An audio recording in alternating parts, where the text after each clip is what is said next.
case you missed it, last time we built a guard and a heavy-duty work surface.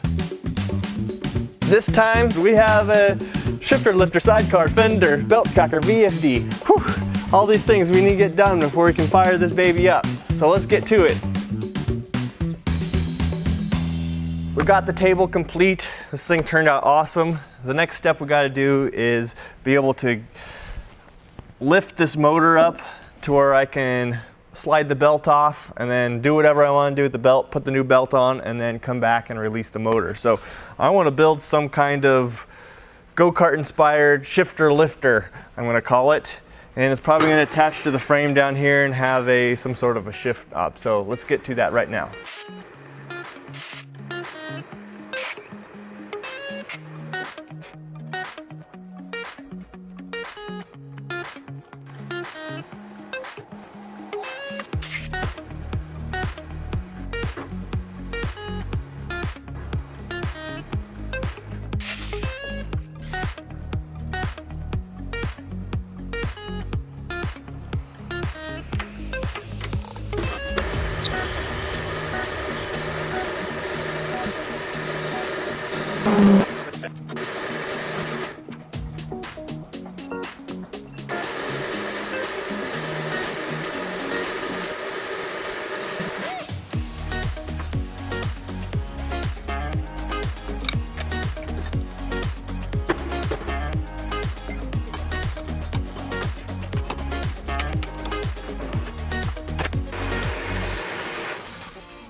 When I first made this table, everybody kind of made fun of me for putting slots and holes in it, but this is a perfect example of why I wanted this, to be able to poke things right through the center. So keep that in mind when you're building yours.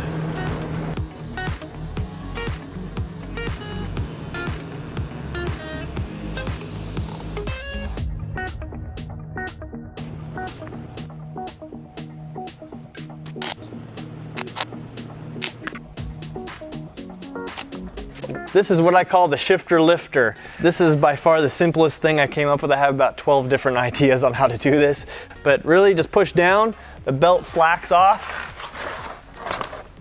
and the belt comes off, and then you're able to leave it there, put a new belt on. It's pretty simple.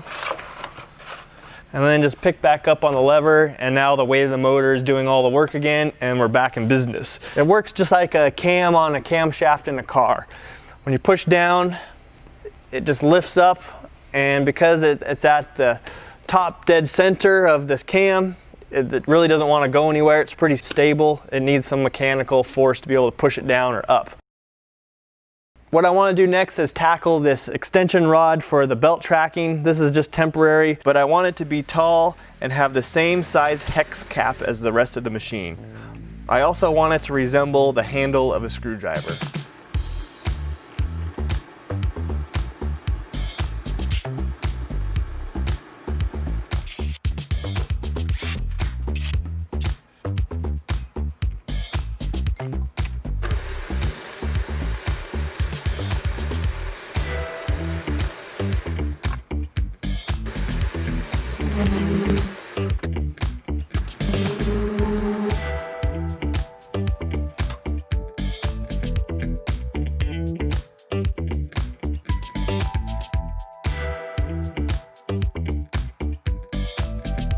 This is a 5/8 fine thread on a 3/4 rod, and I'm inspired by the rest of the nuts and bolts on the machine, so we turn the screwdriver handle on the end, and this just threads into this threaded hole that I have on the end of this flexure plate for the motor mount. And all this is doing is that it's just increasing, with every twist of this, it's just increasing the distance that these two plates have on each other. It's pretty easy to turn by hand. Now we can just track the belt from here. We need to go up or down and just twist the handle a little bit. Let's move on to the fender guard on top of the wheel. Because this tire has never been tested before on a belt grinder, I kind of want to make this fender kind of structurally overkill. So I don't want to use a piece of sheet metal. I want to use a piece of heavy gauge metal, something in the 1/8 inch range. So that's going to be a little tricky to work with. And plus, I want this thing to have some style. I want this thing to look like it's a fender off of a car or a motorcycle, and build it within means here I have in the shop. So I think we should tackle this problem next.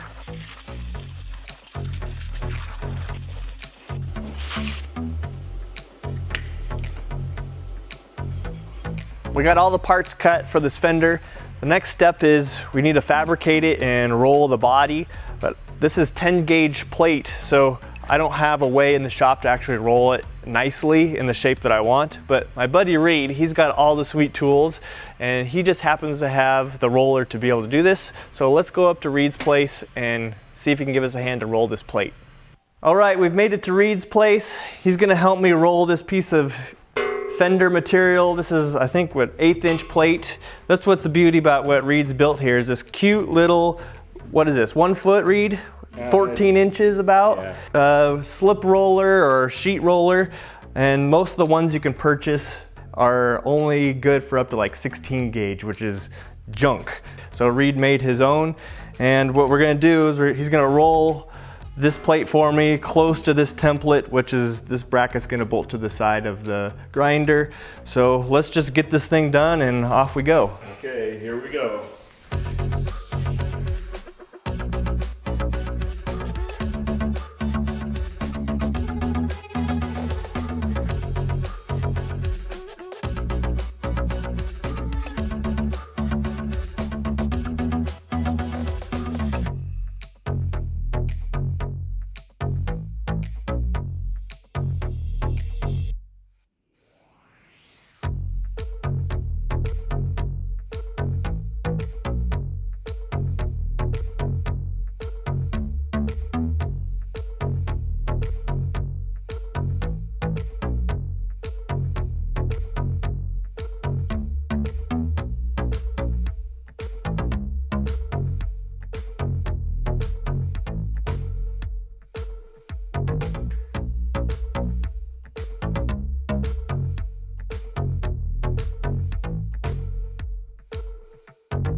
We're one step closer to getting this thing running by getting this fender installed.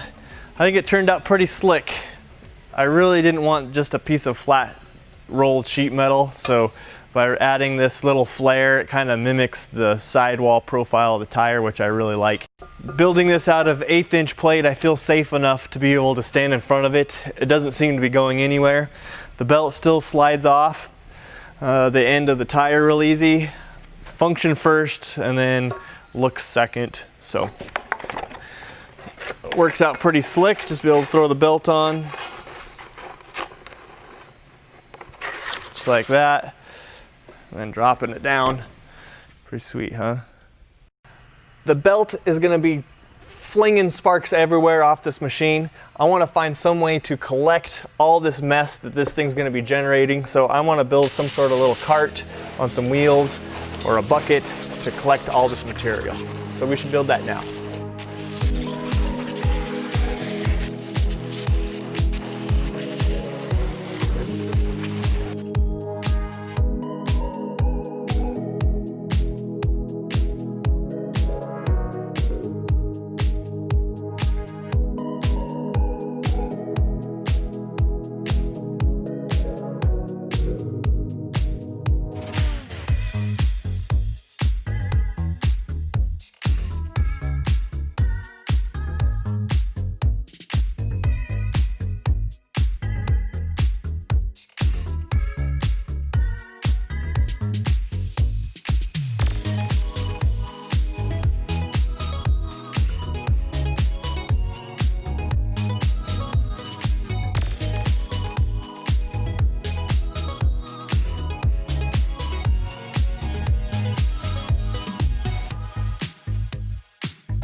The original idea was to actually put a 5-gallon bucket under this thing to probably trap a lot of the swarf that's going to come off the belt grinder, but you know how that ends up happening. Someone's going to grab it and it's going to end up missing. So having this custom fitted trash can sitting here to collect all the junk, I think it's going to be awesome. It's going to funnel everything down inside here because of this guard slash deflector, and then I have the back up pretty high past the center line to hopefully keep and trap a lot of the junk inside this bucket and just empty it out occasionally whenever it starts to get somewhat full. So I think this will really help keep the shop cleaner, and I won't have to worry about tracking swarf everywhere all over the shop. So I think it's a good modification. On to the next problem. The one thing I have had to purchase for this build is this eBay variable frequency drive, which is right here. I'm going to pull it out of the box. This VFD is pretty easy to control, and we'll talk about that a little bit later. But for now, the problem is I got to hang this thing off the side of this belt grinder. So I need to come up with some sort of universal mount that's going to be welded to the side of here. So maybe they're going to have packs of cigarette sized VFDs in the future. We never know. But we want to design this mount to be able to accommodate for different sized drives. But also I'm going to want to put a light on this belt grinder at some point in time. So I'm going to design it to where I can add some attachments to this mount. So let's get to it.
I love this design, it's super clean. So I can slide the VFD in and out on the rods if I want a little more room or a little more accessibility, who knows what.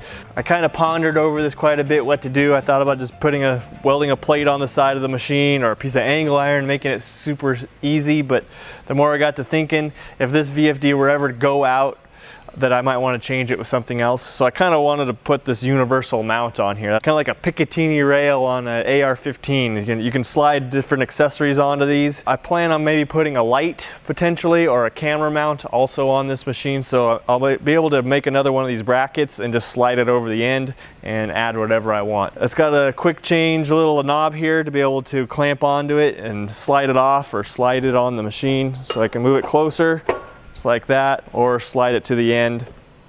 There you go, something like that. You can slide it over. Now I got another clamp to be able to mount an accessory onto this rail. Can you believe I've assembled this whole machine from just parts that have been laying around in the shop? I think it's been pretty incredible, with the only exception of the VFD. I wonder what else we got laying around the shop for future projects. We're gonna have to explore this some more. This has been pretty fun. But we got all the fabrication done on the grinder, so the next time you're gonna see this thing, we're gonna run it.